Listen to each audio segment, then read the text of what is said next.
Hello everyone, hope you're all well today. For those of you who have started trading again, I hope it's all been going really well. I've heard some great reports so far about how different procedures are going and how open parents have been to following them. For any of you who haven't started trading again or are interested to hear how it's going for others, I've got a bit of a different video for you today. A fly-on-the-wall Zoom call with Peter Dalton from NextGen in York to give you an insight into how the return to schoolwear retailing has gone for him. So welcome to the video today, Peter. It's great of you to join in. For people who don't know who you are, can you just tell us a little bit about you and your business? Yep, sure. My name is Peter Dalton. I have a business called School Shop based in York, and we supply around about 130 schools throughout York, North Yorkshire and East Yorkshire. And we've been running about 10 years on schoolwear. Right. But this has been like nothing else we've ever all been through. So just in terms of how you've been managing through all this when you reopened, and just tell us a bit about how you've been running things. Well, I've been lucky. I was able to continue working right throughout lockdown. We don't just have a shop that we had to close down. Of course, we had to close it down, but we have a warehouse here because our primary vehicle for supply of school uniform is via our website. So I was able to continue to work here in glorious isolation throughout the bulk of the lockdown, and I brought my staff back round about the middle of May. Introduced one, and then a couple of weeks later introduced another, and then we've introduced more, and virtually everybody's back now. And surprisingly, it's been fairly brisk. There were even orders right through the sort of the whole of the lockdown period, and they may have been for children of key workers, or it may have been people who were just getting prepared and getting things ready for when they would have to go back to work if they'd been furloughed, or if they were just working from home and they might have to then go back to working from the office, and didn't want to find themselves in a situation where they didn't have enough time to do what they needed to do when everybody would be rushing to do it all at once. Yes, yeah. So, well, it's great you've been trading throughout. In terms of reopening retail, how have you found that going, and what are your customers, how are they behaving with these new procedures? Customers have been absolutely fine. Our shop is not the busiest element of our operation, apart from during back to school. Throughout the whole of the year, we just get a fairly steady stream of people throughout the week, and that's because we've got the online service, and a lot of our customers are miles and miles away from us. You know, they might be sort of 50-60 miles away. They're not going to travel down to York just to get a jumper or a pair of trousers or something like that. People who have been coming to the shop, they don't seem apprehensive, they're engaging, they're keen, they want to get on, but then they're probably the only people in the shop at that time, so they feel safe in the environment that we've created for them. Yeah, great. And so what kind of things have you done for people as they enter, and the appointments that you're running? Yeah, we've put a booking calendar on our website, so customers can book to come to the shop. That's the only way that we can see customers. We've also got sizings running in a number of our secondary schools, surprisingly. Right. And they've been, that people are very keen to go to those. I've got lots and lots of bookings for all of those. Yeah, so we've put this booking calendar on the website, and people can book for appointments. There's plenty of appointments throughout the day, and then we've advertised that to all our schools so that they can let parents know. And there's been quite a bit of interest in that, really. Now, in the shop itself, we've created 3 separate and socially distanced areas, so that customers have their own defined area with plenty of space between the next customer, which at the moment is an issue, but during the height of back to school, there's obviously going to be more people in the shop at any one time. But we've got 3 specific areas so that we can see a maximum of 3 family groups in the shop at any given time, and that's how it's going to be. Great. So you're already a really significant online business as a proportion of everything you do. So just there'll be a lot of retailers who are making that shift to do much more business online. Have you got any tips that you can give to them for how to make that work really well? Oh, I could probably talk for ages on this, but really, that's how we started. We set it up as an online business. The very first school we talked to said, what we want is somebody who's got a website where parents can go and they can just order the stuff and have it delivered to home. And that's how we did it. And is still the bulk of our business. Probably about 80% of our business is online. And again, because of the geography between us and where our customers are based, it's doing very well.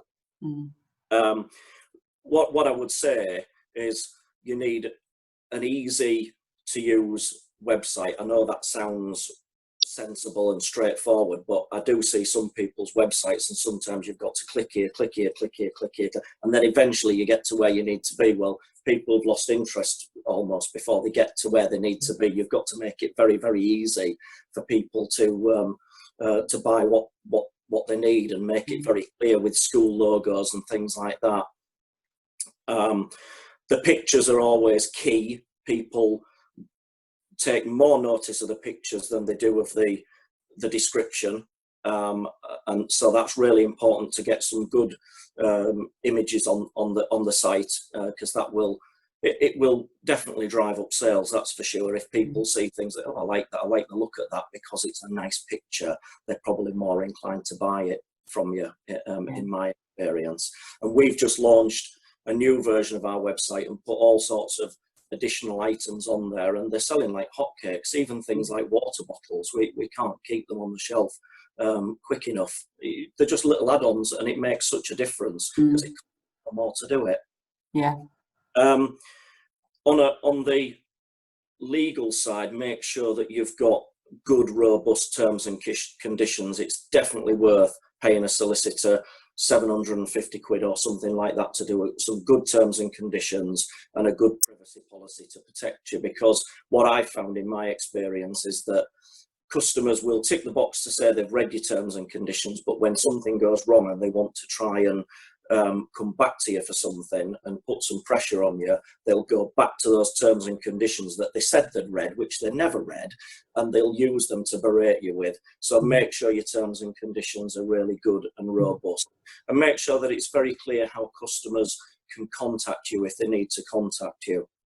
Let people know, make it very clear on your website how quickly you're going to fulfill your orders, because that's a key one. People just forget when they place their order, and 6 days becomes 6 weeks, and it's unbelievable.